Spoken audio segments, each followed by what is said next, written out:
Good morning, everyone. This is Ida of Created to Create. Welcome back to my channel. If you are not 18 years or older, this video content is not intended for you. In my previous video, I shared some Christmas packaging that I had worked on, and I had a lot of interest in ladies wanting tutorials on how I did it because I use very minimal dies. So today I want to share with you how I created it. This is going to be a step-by-step. So it's going to be a long video, bear with me, but you're going to love the results. Now this box measures 8 inches by 8 inches and it's 2 inches deep. The one we're doing today, I'm going to make it a little bit deeper. So because the largest size paper we can get is a 12 by 12, that's not going to work. So I'm going to use cardstock and piece not only the bottom portion box together, but also the lid. On this one, I only pieced the lid together in sections and not the base. I was able to create it because it was only 2 inches deep with a 12 by 12 sheet of paper. But I want my box to be 4 inches tall or deep. So we're going to start with just regular sheets of paper and your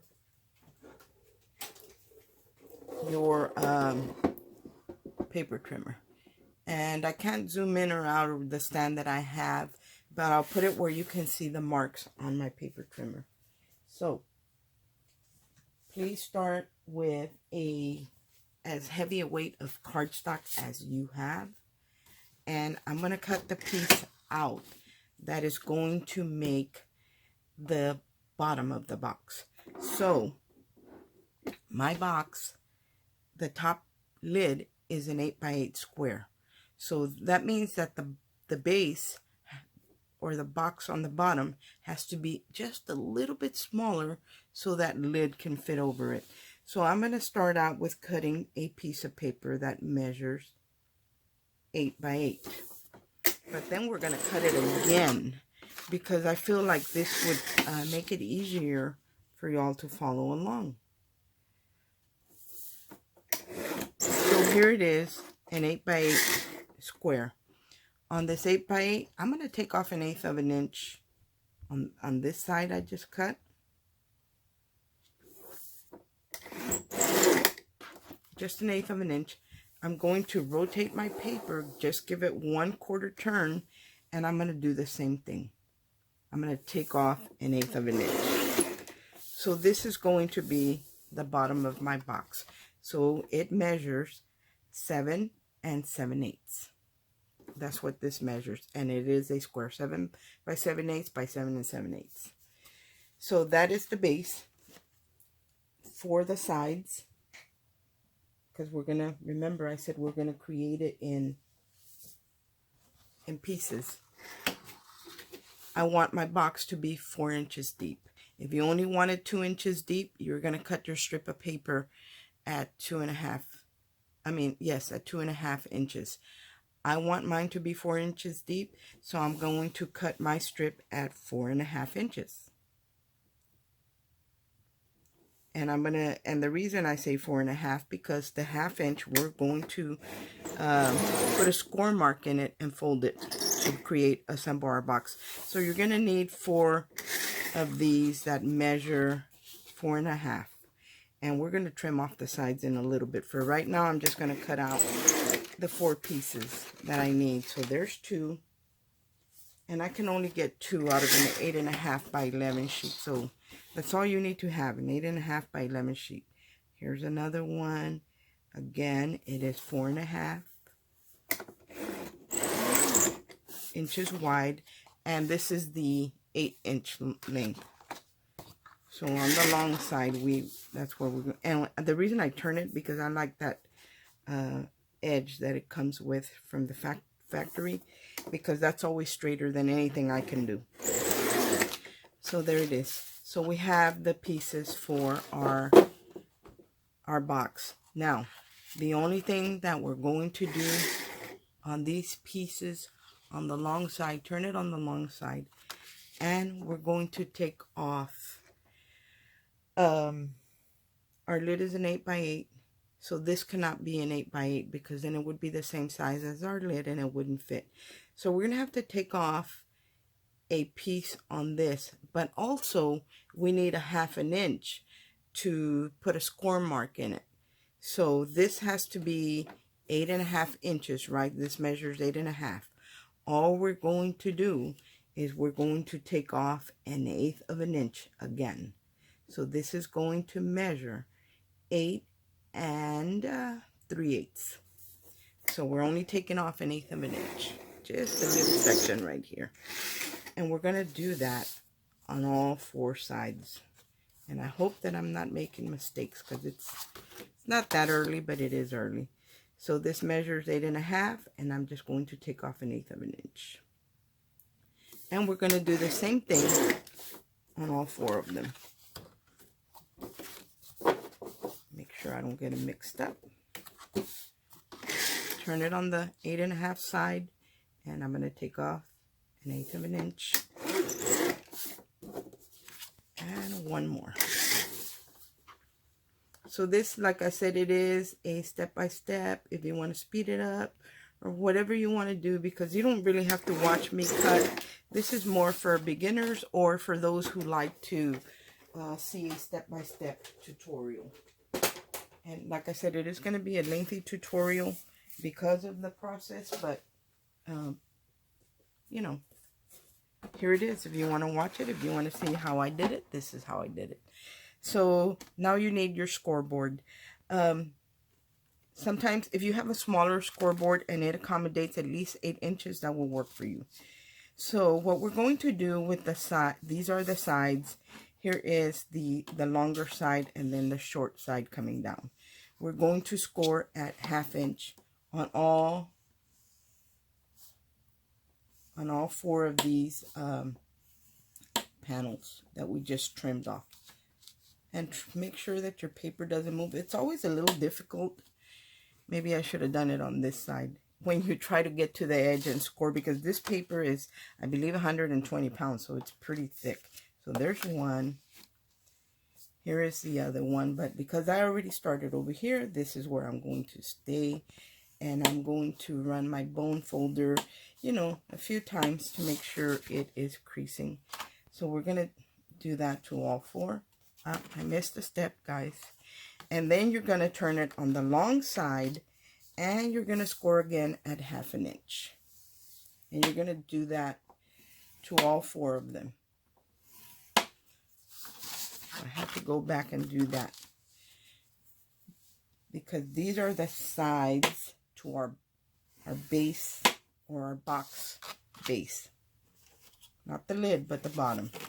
So, you know, you're going to score it at 1/2 inch. All the way down. Turn it on the other side, on the short side, and or however you want to do it. Long side first or short side first. It doesn't matter, as long as you score at 1/2 inch.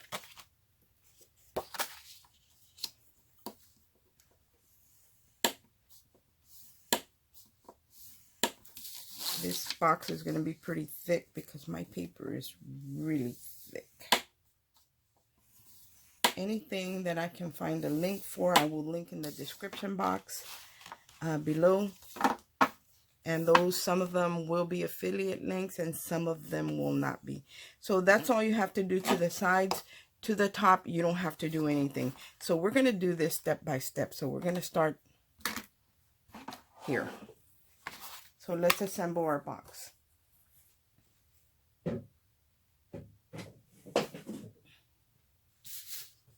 So you're going to take all 4 sides, and wherever you did your score mark, you're going to fold that and burnish it with your bone folder. Like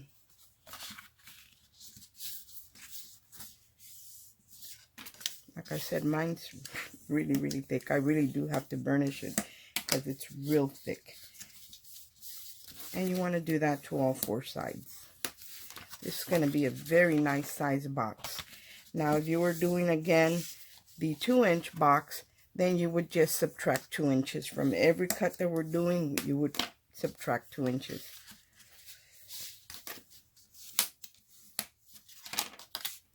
And of course, that would be before we put any score marks in it or anything. When you cut it, that's where you would take off your 2 inches. And if I get out of frame, guys, right here, all I'm doing is folding in the edges. Now, I don't know if some of you know, but whenever you fold your paper, you fold it towards the side that has the raised bump. Not the side you scored on, but the underneath side where it leaves that little bump. That's how you would fold it. I mean, you can do it the other way, but this kind of breaks the fibers and it's easier to do. So now we're going to do a little bit of cutting. Let me move that. Grab my little scissors. I've been doing some fussy cutting. I'm going to share the papers with you in a second. So for this, you see that corner where the score lines intersect? I hope you can see them. We're going to take off that. We're not going to take it off. We're just going to trim it. So we're going to put, I like to put a little, actually, you know what, guys? This one does come off. So just at an angle on the top and the bottom, you're going to take that corner off. And I taper it at an angle because that's not going to show. And I'm going to do the same thing on this other side. Nothing here because there's no score marks on that side. So we're going to do that to all 4 of them.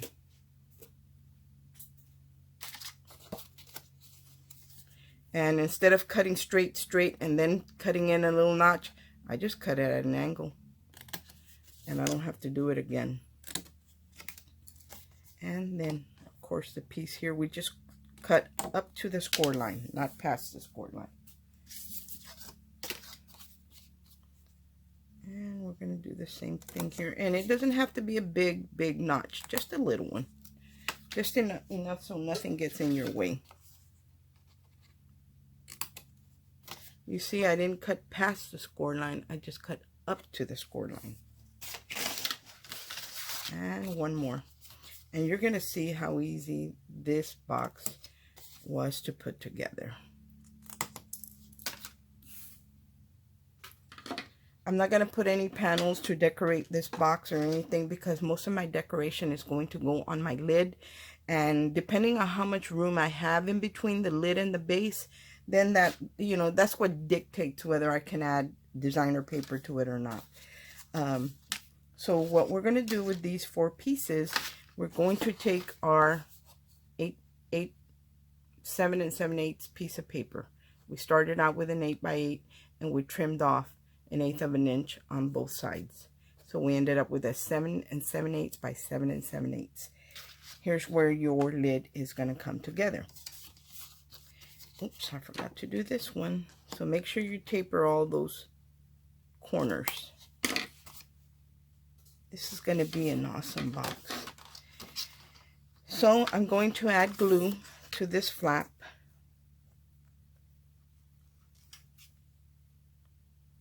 I wanted to do a live, guys, because that way y'all could ask me all the questions. But because it's so close to Thanksgiving, I have a lot of things to prepare for, you know, church and the family and all that stuff. So I'm going to be really busy. So I have to do it this way. Are you kidding me? I didn't taper this one either. Oh, okay. I see what I did. You have to taper on the long end as well, guys. And I guess apparently I didn't do that to any of them. So taper all your edges up to your score line.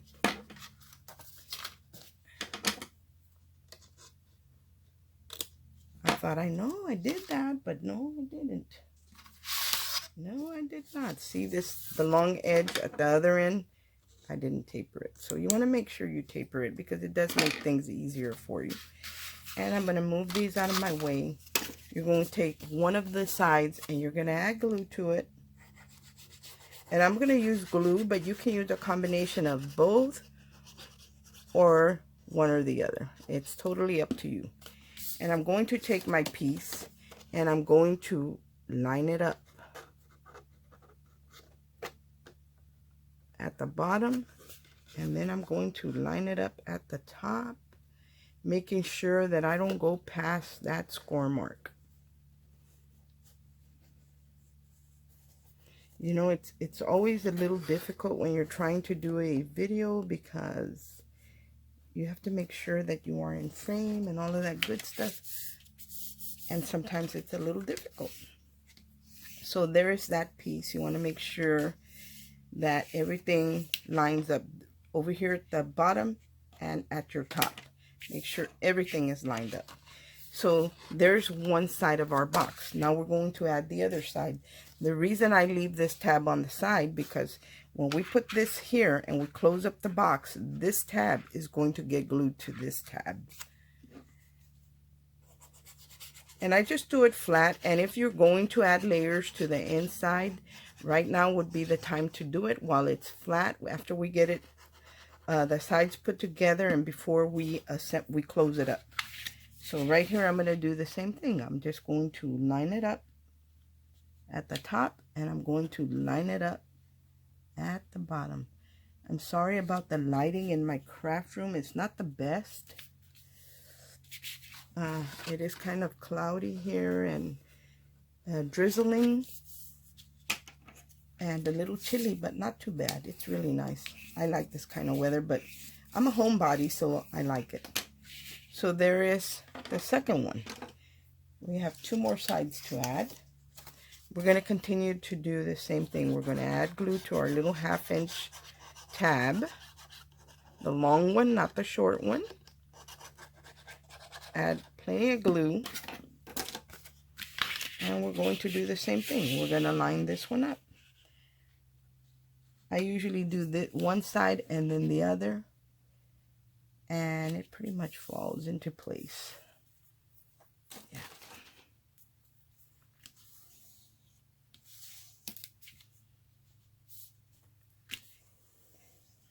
And make sure you are lined up, that you be as straight as possible because you don't want a wonky box.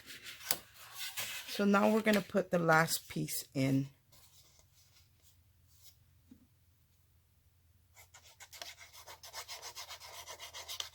And after I put this last piece in, before we close it, I'm going to share with you the paper that I'm using. And when you put these pieces together, guys, if there's a tab at this end, then you want to put the end that doesn't have a tab closer to it. You don't want 2 tabs to be facing each other. That's not going to work for you. So there is always a straight edge and a tab.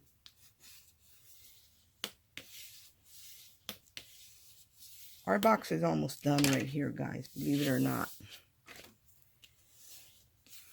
So let's put the box together now. To put the box together, all you have to do is add glue. So I'm just going to go ahead and finish it before I share the papers. Just add glue to those tabs. And you're going to line the top of your box. Make sure it's straight. Yeah. Just line the top of your box. I'm going to set mine on the side.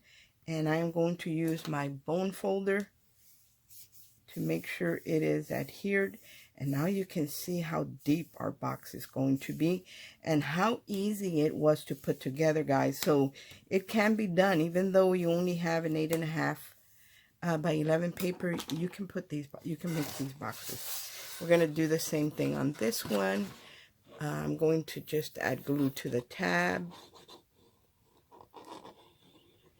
I still need to go grocery shopping, you guys, for Thanksgiving. I have not done it. So now we're going to make sure that the first thing you do is you line up the top edge of your box. Once you got that lined up, everything else will just fall into place. I pinch mine for a second and so it won't shift, and then I lay it down carefully so I can burnish on a flat surface, up against a flat surface. That's going to be nice. Let me move my backpack from here. The next tutorial, I will share with y'all how I did the backpack. But it seems like everybody had an interest, more of an interest in the box than the backpack. So, again, I just added the glue to the tab. You know, try to be as clean as you can with your glue. Lining up my corners, making sure that they line up in the top. Oops. Hold it for a minute so it'll set. And then you want to flip it on a flat surface. That way you can run your bone folder and burnish it to make sure the glue is making good contact. And we only have one left to do, which is this one. Here's my glue. And the lid, guys, is pretty much the same thing. But the lid is, of course, is going to have a little bit more work. But we put it together basically about the same way. Except we do have to make that inner portion for the shadow box portion of it. And of course, when you cut it, it has to be different. The reason I started out with the same size paper as my lid and then just trimmed off that 1/8 of an inch because I felt that would be easier for you. Right now, I'm just burnishing that little corner. I didn't butt it up enough because I can see there is a little opening right there in the corner. So make sure that your paper, that you're butted up close, so you can see a little gap right there where I got off track. I'm not sure if I can take it off. Nope. I'm just going to leave it, guys, because I don't want to risk it. When I put my designer paper on there, it's not really going to cover it, but I don't think it will hurt it. Let's see. Let's see if I can move it in a little bit. If I can get into this corner, I can move it in just a little bit more. There we go. So I unglued it, and I'm adding more glue to the inside of my box. You can't see what I'm doing, but the reason for that is because I want to push this corner right here. I want to push it in more, so there is not an opening on the corner of my box. Come on, Ida. Or as little as possible, but if you butt it up close, you won't have that little opening. That's the only one that did that. The only corner that did that. Okay, here's the box, you guys. Look at how deep the box is. It's 4 inches deep. All put together with 8.5 by 11 paper. So, but this is not very strong. Even though it's strong paper, you still need to add designer paper to the inside or pieces of chipboard. And to do that, you would cut a piece of chipboard that measures about the same size in length, which is 7 7/8. And in the depths, you would do the same. Instead of the 4 inches, it would be 3 7/8. And you would line it up. And then you would add your designer paper. And that will give your box a lot of strength. Let me share the paper that I am using with you guys. I don't have all of it, but I did print out some of it. And I don't know which way is up. Look at how beautiful this paper is. This is by Shabby Art Boutique. So this is called Gingerbread Kisses.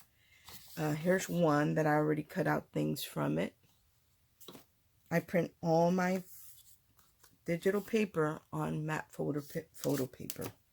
Look at this one. I cut one of the gingers out of this one, but you get the gist of it. You can go to her website and check it out. I will link it in the description box. Not only this one, but the one that I used on my previous video. That was another artist. I will link both of them. There's that one. And look at the beautiful tags. This is my favorite. So here are the tags. And look at these wreaths that you get. So you get 5 files from her. And 3 of them are zipped. That's where these bigger images are. And so that's the paper I'm going to use. The one with the hearts that I just showed you to do the sides. That's also from her paper. So she does give you background paper, fussy cutting elements, and then the bigger images. So you have lots to play with.